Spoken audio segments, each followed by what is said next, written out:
politik në zgjedhjet e fundit nuk doli dhe aq mirë. Mund të jetë edhe kështu hakmarrje? Po këto për interes politik edhe për kapital politik to kanë tregu gjithmonë që nuk e kanë problem që luajnë me identitetin e qytetit, me vlerat e qytetit, domethënë, edhe kjo mund të jetë një në këto gjëra. Ky komenti im nuk është sportiv, po Shkodra është zhveshur nga institucionet qendrore që ka pasur dikur, ka pasur këtu drejtorinë e arsimit dhe drejtori tjera të përgjithshme që i kishte dikur Shkodra, tani janë gjitha në Lezhë.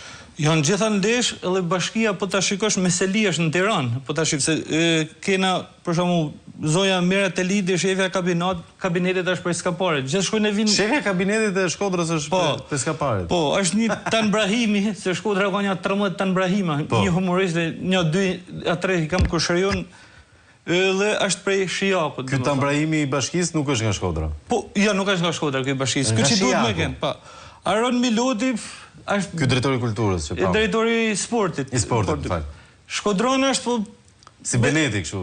Po, e ka vaksinu Beneti. E qartë. Okej, tjetër keni një emër që të trondit? Po, për shkak është Pandilaço figurë, po Pandilaço. Po, çdo në Shkodër Pandilaço. Po, janë se di, janë se punon në Bashkinë e Shkodrës Pandilaço? Po, kështu kam informacion që punon te drejtori i përgjithshëm kulturës dhe sportit. Pandilaço, po, dhe... Që ka i përfshirë, domethënë, te kjo historia e këtij koncertit. Po, kjo është interesante, sepse ky koncert ka shumë gjëra tjera mbrapa që po më thonë që skenograf është vllai Pandilaços. Blendi i bie tjetër. Nuk e njeh, nuk kam lidhje, po thjesht po më thonë që është... Domethënë, këtu është një lloj rrumujet, ose një lloj paçamurit, si i thojmë në Shkodër, që Pse më habite pak me Pandilaçon që punon në Bashkinë e Shkodrës, është pak... Po drejtori i Migjenit kush është? Është Shkodran pak? Është jo, ka kënë Jetmir Barbullushi, është një zoj me emrin Laro. Okej.